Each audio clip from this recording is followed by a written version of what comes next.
All right, we're here with Greg Mescall. He is the broadcaster for Fan Control Football. Welcome to the program. Hey, thanks for having me. Appreciate it. Sure. So I always ask my guests, give us your superhero origin story. How did you get from high school kid to in the broadcasting business and then get connected with Fan Control Football? Well, I guess it helps. I wasn't a very good athlete. And so that made the decision for me early on. My dreams of going to the NBA were dashed pretty quickly in high school. Cut twice from my high school basketball team. And on the second time around, when it was time for the JV cuts, so I was walking out of the gym, they had a handwritten poster. They needed a public address announcer. And I'd always kind of been into that. Really before that, I was doing like public address for Pop Warner football. Probably when I was like 12 or 13 on like Sunday mornings. A friend of mine coached in the league, and they would just sit me up in a chair and I would kind of just do the introductions. And so I had a little bit of a taste of that, of just thinking that was cool. And then I did some more PA in high school, and that kind of led to getting involved in radio and TV in college. And just kind of kept rolling with it after that. But realizing that I wasn't ever going to make the team that my mom didn't write a check for me to be on, I kind of wanted to be around sports, and this was the next best way to kind of be involved. And I just thought it was always cool that for every great moment in sports, there was like a call that went with it, right? Or some sort of description. And so, just kind of got into it that way and just kind of stuck with it. And like so many in broadcasting, just kind of bounced around to different places and have called a variety of sports for different networks, and got the chance to meet the FCF folks a couple years back, and just stayed in touch as they were gearing up for launch. And, just lucky to have the opportunity. And we had a great season one, and excited here to get rolling on season two. So how does season two feel compared to season one? Because you've been there from the beginning. You now have the Pullman Yards studio. I mean, that looks beautiful. I mean, how's the feel from version one to version two?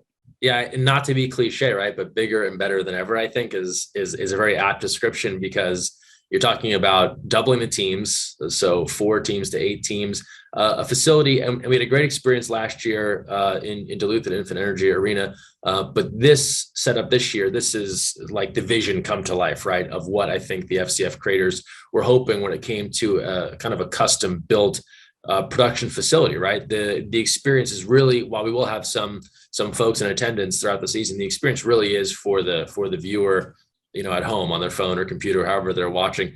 And when you get into that venue, it really does feel like a cross between a movie set and a music video and live sports. I mean, there's so much going on.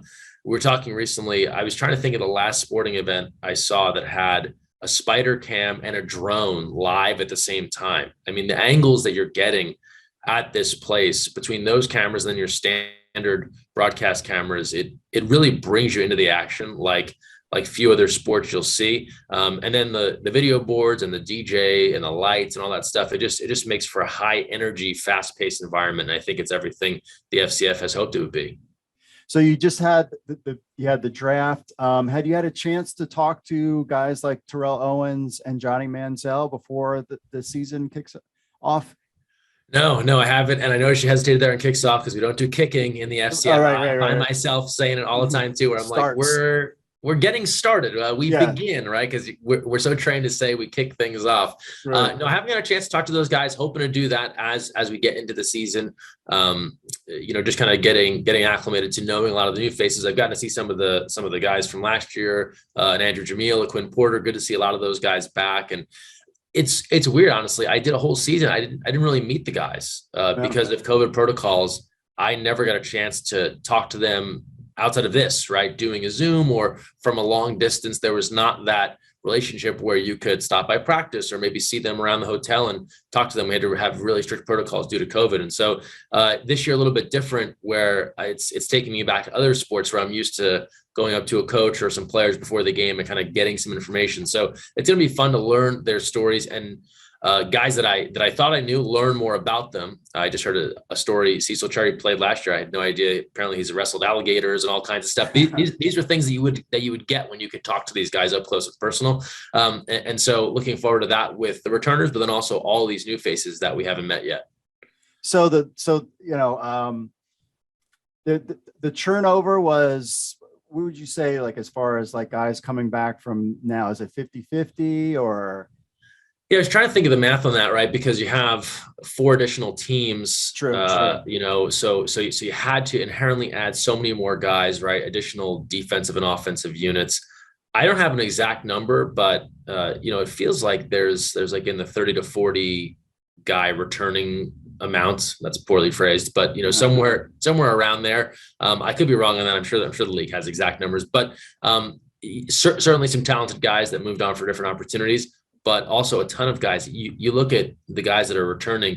I mentioned a few, and then DeAndre Francois, our top pick in the draft in week 1, Ladarius Galloway, to have the caliber of guys that are returning. I think that's also probably the biggest endorsement you could give for the league, right? Guys that there are probably more opportunities than ever right now to play professional football. When you think about all the leagues that are underway or about to begin, and for them to come back and join forces with the FCF, it really speaks highly of the whole production.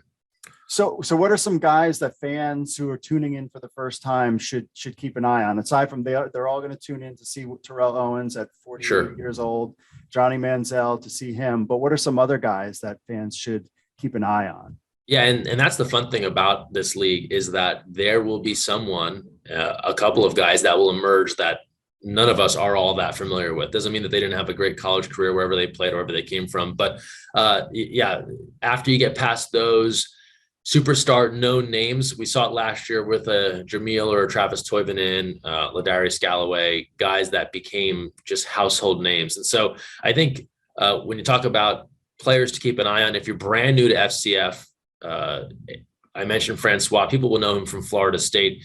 Jamil really is kind of the prototypical receiver built for fan-controlled football. He's not the biggest guy, but he is a precise route runner. He is fast, and that stuff really pays off. As far as guys that maybe, even if you are a fan from last year, maybe you're new or you're kind of trying to absorb all the athletes, a guy that we're really high on early on, the youngest player in the Fan Control Football League this year, just 20 years old, Quantez Stigger is a defensive back.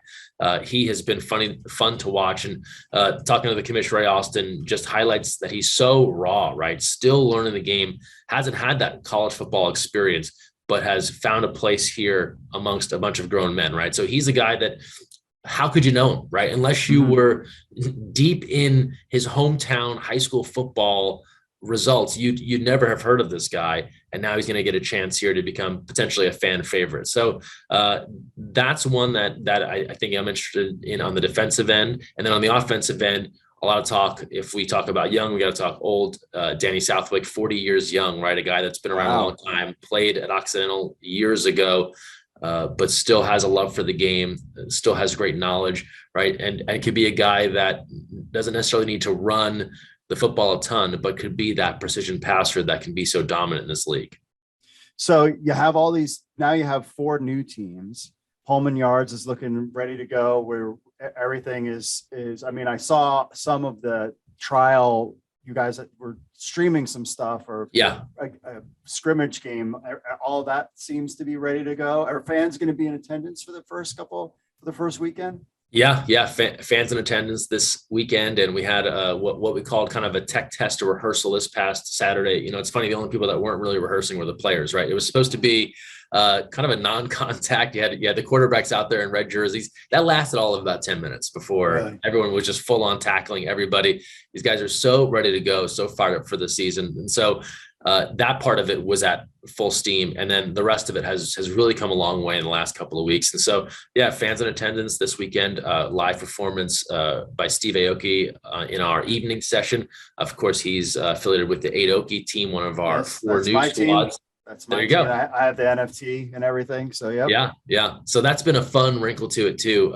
This edition of the Ballers Collective and the 4 NFT backed teams, and it's creating. We're seeing just some natural rivalries here between what we're calling the OG squads, right? The 4 teams from last year. Of course, Wild Aces under new ownership now becoming the should have been stars. Those 4 teams against the 4 new teams, and just how those fan bases kind of collide. And then we've seen some people that have maybe moved from one team to another. So based off the draft in week 1, it seems like everyone came fully informed on how to operate here in the FCF.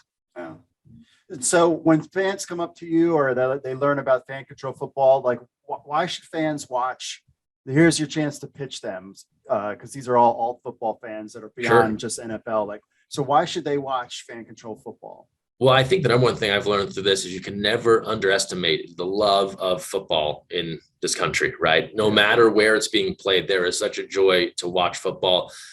I think if you're new to fan control football, the big difference from all the other leagues is that you really do have control if you want it, right? So for every person that has sat around and wondered, why do they do this? Why do they do that on offense? Here's your chance to actually have a tangible impact, right? The coaches, they teach the playbook, but on offense, they're just installing the plays that you have voted for, right? Majority wins. If you get your fan base organized and you make your play calls, that is what they have to run. There's no debate about it, right? That's what gets put in on the offensive end. So I think that's what really separates this league. If you are a fan of Madden football, you like to play games, right? And you want to see how that actually plays out in real life, the only league that's going to offer that to you is fan control football.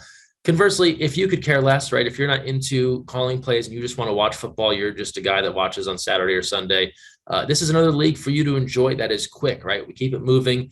A lot of offense, a 50-yard field, running clock, 2 20-minute halves. So it's not to watch one game is not a 4-hour commitment, right? If you're going to watch a Saturday college football game, which I love that too. But if you want to get in and get out, watch an hour, you're going to see a game and you can get your football fix and then you can kind of keep it moving, right? So I think it fits every football fan's need. And then lastly, a chance to really watch some emerging talent. We had some guys from last season, I think of Travis Toivonen, who had some looks from the NFL after last year, after he had such a strong performance. So this is that opportunity to get a good look, a head start at maybe some diamonds in the rough. And so fans coming in for the first time, who do you think are going to potentially win it all? Who are the teams to beat, you think? I mean, especially it's hard to see now because you've added 4 teams. Sure. And then some new players there, but just kind of gauging the vibe out there. What do you think are like 1 or 2 teams to look out for? And in no way to dodge this question. I mean, I guess I'll start with the Wild Aces. Now, that should have been Stars, or your defending champs. So you could look at them. They had a very organized fan base. It's almost impossible to answer that question because we will draft every week for the first 3 weeks before locking rosters. So over those first 3 weeks, these fan bases are going to determine what type of team they want to build, who they want to add. After those first 3 weeks, there'll be waiver wires. There'll be a way to add players, but it won't be the complete reset of rosters that we saw in season 1. So as you assemble your squad and get a sense for how you want to play football over these first 3 weeks, I think after that, we get to week 4, week 5, you'll have a better sense of, okay, what fan bases are organized? What groups are starting to work together? When you look at our offensive and defensive packages, how are those units clicking, right? Remember in the FCF, we divided up into units, right? So it's not like you're drafting just defensive players or just offensive players. You're drafting an entire defensive unit that includes your D-line, your secondary.